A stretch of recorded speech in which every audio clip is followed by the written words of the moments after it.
Magandang gabi Pilipinas, ito ang Panahon TV at narito na ang mga dapat ninyong malaman sa lagay ng panahon.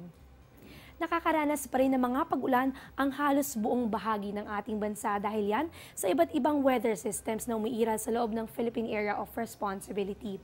Dito sa Luzon makikita natin na dominante pa rin itong tinatawag na hanging amihan at ito ay magdadala ng maulap na kalangitan na may mga mahinang pag-ulan para sa Cagayan Valley at ang mga probinsya ng Aurora at dito sa Quezon. Para naman sa Metro Manila at sa natitirang bahagi pa ng Luzon, patuloy na iiral yung bahagyang maulap na kalangitan na may mga pulu-pulong mahinang pag-ulan. At dito sa bahagi ng Visayas, patuloy na umiiral itong tinatawag na tail end of a cold front. Samantala dito sa Mindanao, patuloy nating binabantayan ang isang low pressure area na huling namataan kaninang alas 5 ng hapon sa vicinity ng Cabasalan, Zamboanga, Sibugay. Dahil dito sa dalawang weather systems na ito, magdadala ito ng katamtaman hanggang sa malakas na mga pag-ulan para dito sa Palawan, pati na rin sa Visayas, Zamboanga Peninsula at sa Northern Mindanao. Doble ingat po sa mga residente na nasabing lugar dahil posible dyan ang pagbaha at ang pagguho ng lupa.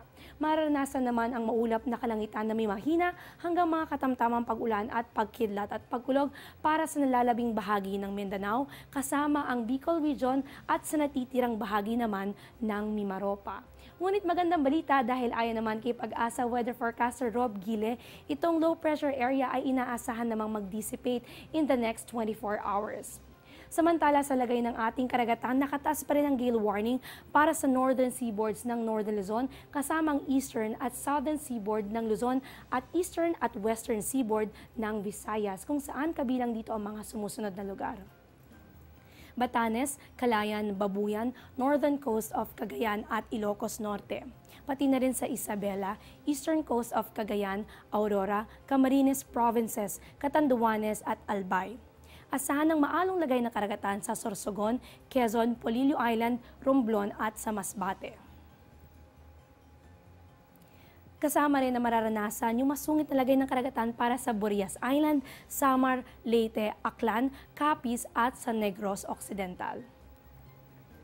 Diyan lamang po kayo dahil magbabalik pa kami matapos ang isang paalala. Ang amihan o northeast monsoon ay binubuo ng malamig at tuyong hangin na nanggagaling sa mainland China o Siberia.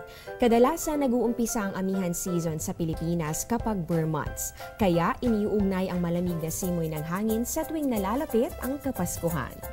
Kahit walang snow sa ating bansa, nararamdaman natin ang unti-unting paglamig ng panahon, lalo na tuwing gabi hanggang madaling araw dahil sa epekto ng amihan.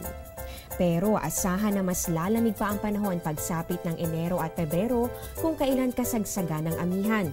Ika-18 ng Enero taong 1961 nang pumatak sa 6.3 degrees Celsius ang temperatura sa Baguio City, ang pinakamababa sa kasaysayan ng Pilipinas.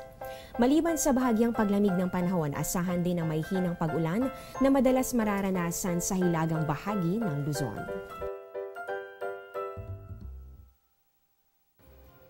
Dahil sa mga pag-ulan na dala ng tail end of a cold front at nitong low pressure area, naglabas ng advisory ang Pag-asa.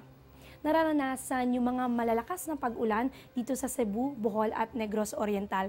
Doble ingat po sa mga residente ng sabing lugar dahil posible ang pagbaha, lalong-lalo na sa mga nasa mababang lugar. Samantala nararanasan naman ang mahina hanggang katamtamang mga pag-ulan at kung minsan ay malalakas na mga pag-ulan sa Panay Island at Guimaras. Ito ay magpapatuloy sa loob ng 2 hanggang 3 oras.